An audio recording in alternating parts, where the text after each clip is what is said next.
let's talk Hellblade. I want to get your hot takes on the game. What you think? Talking about the game versus the original. This is a sequel to Mhm. 2017's Hellblade: Senua's Sacrifice. And I want to get your hot take on the fact that we know we know Ninja Theory is being closed down. Their next project has been greenlit. We don't know what it is. What we do know is that it's the project that's been greenlit is not Project Mara, because that's already in development, and it's not Hellblade 3. It is going to be something new. What do you want to see them do? Ooh, well, I'll start with my take on Hellblade 2. Played it, completed it like 2 days ago, or like the launch day or whatever. And as like prior to it, I recently revisited so I can get all the collectibles and things like that for Hellblade 1.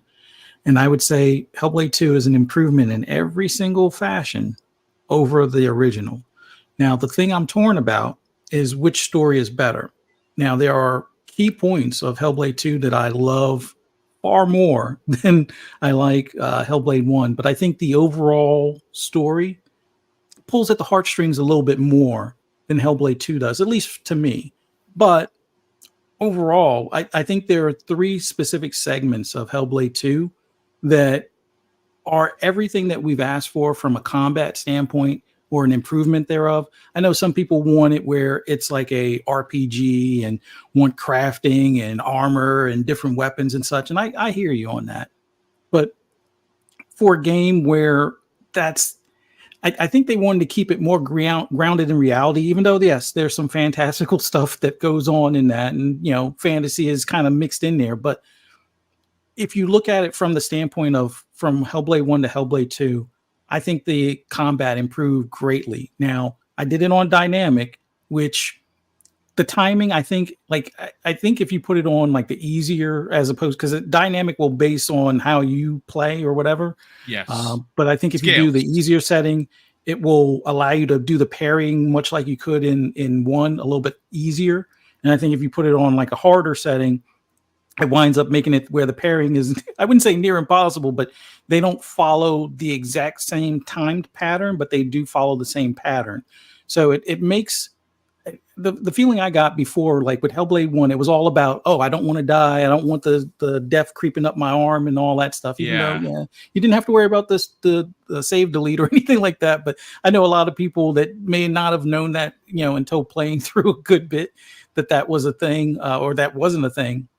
So there was some tension in each combat scenario that you were in, especially when they could surround you and get behind you and stuff like that. And you got the voices telling you, look out and stuff. Yeah. But in this one, I think they wanted to make every fight feel like it could be your last. Like they wanted, or at least the impression I got was that they wanted each battle to feel like you're just barely scraping by kind of thing. Like you get some digs on the enemy and then they, knock you down, or one of their buddies comes after you cut their throat, when their buddies comes in with a shield and knocks you over kind of thing. So they definitely wanted to make it feel like you were fighting for your life kind of thing. And I think that was a nice change and overall, atmosphere push as far as in comparison. And I like that aspect. Like there are three key segments of where that really shines. And to me, that was the biggest takeaway from that game, aside from the graphics. Like, truth be told, this is, and I know there are people who be like, well, there have been games that look great all along. And like, no, clearly this is the best looking game to date.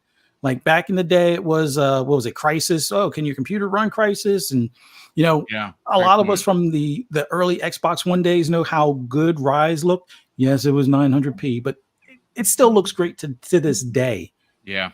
This makes that game almost look like pixel art. No, being a little facetious, so no, but still looks great. We see what you're doing with it. Yeah, absolutely. But this is like a whole nother level, whole nother league. Like you see the winces in their face when you slice them. You see the anger in their face when they're ready to like wall up and whack you upside the head.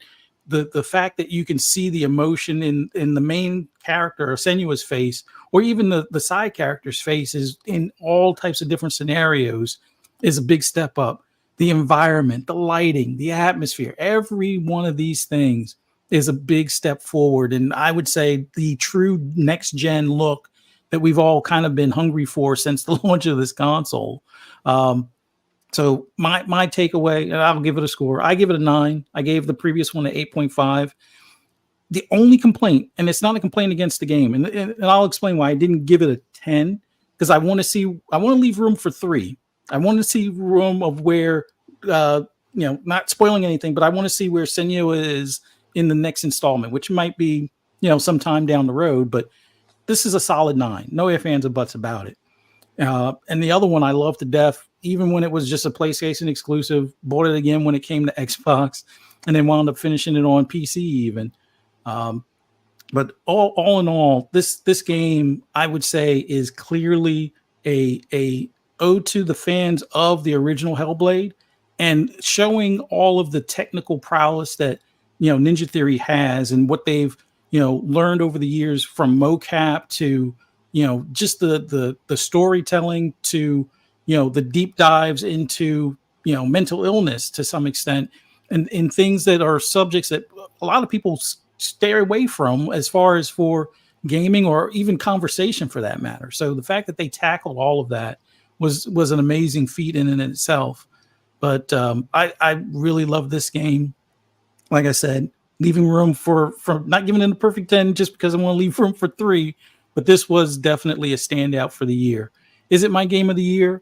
It is definitely leading Dragon's Dogma a bit, but Dragon's Dogma has so much more to it. But then again, I've stopped playing Dragon's Dogma because it seems like that game that will never end, because I'm not doing all the side. Well, I'm doing all the side stuff and not the main stuff. But overall, considering the time I've spent with Hellblade 2, I would say it was clear, concise, and to the point.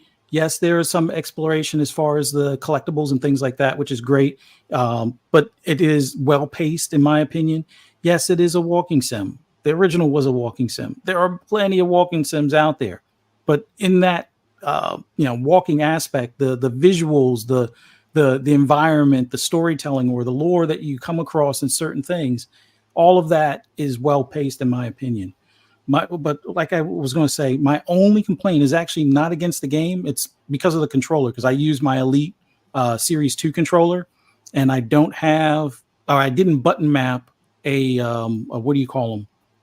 A screen cap thing. Now I know I can hit the Xbox button and hit Y for picks, but it's a little bit different, than if you could do it in game. And that's the only thing it's probably a me problem, because I need to re-button map the screen, or the screen share button, whatever. But aside from that, everything I enjoyed. I definitely love the combat over the original, love the visuals over the original, the fact that there are additional characters, and I'm not going to spoil anything on those characters, but just overall, everything involved was kudos to Ninja Theory on improving in every way over the original. And I love the game. It was a solid game, and I encourage more people to try it. Now, as far as what Ninja Theory could be working on next, I know there was somebody in the community that made mention of this before about Project Mara, where maybe Project Mara is whoever Senua is like this fictional character in somebody's mind, and this other person in current times is at their psychologist and talking to them, and then the whole Senua Saga story is basically their either their dreams or what they visualize, or somehow they're that's another personality or something that they experience. So I'm curious to see what Project Mara winds up being. But as far as what their next game is being greenlit and not being a Hellblade 3, and it not being Project Mara, I'm curious to see what they do. Like I had said before, and I know a lot of people didn't really care for Bleeding Edge.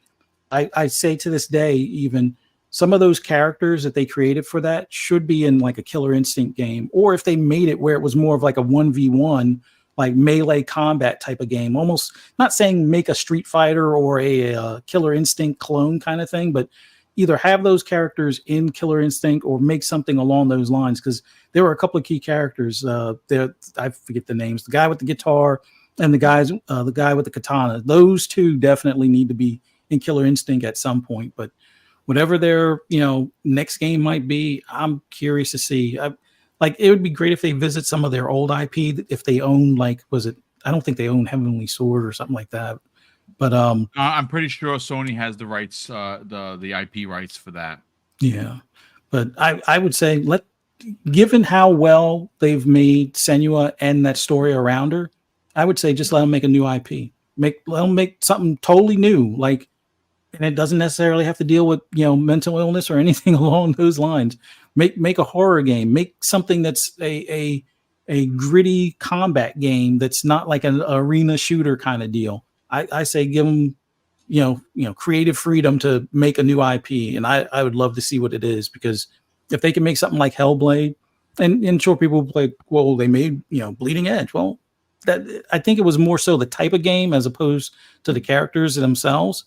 But I think making something, a new IP that would probably be the best thing to let them do because I would love to see what that winds up being. I agree.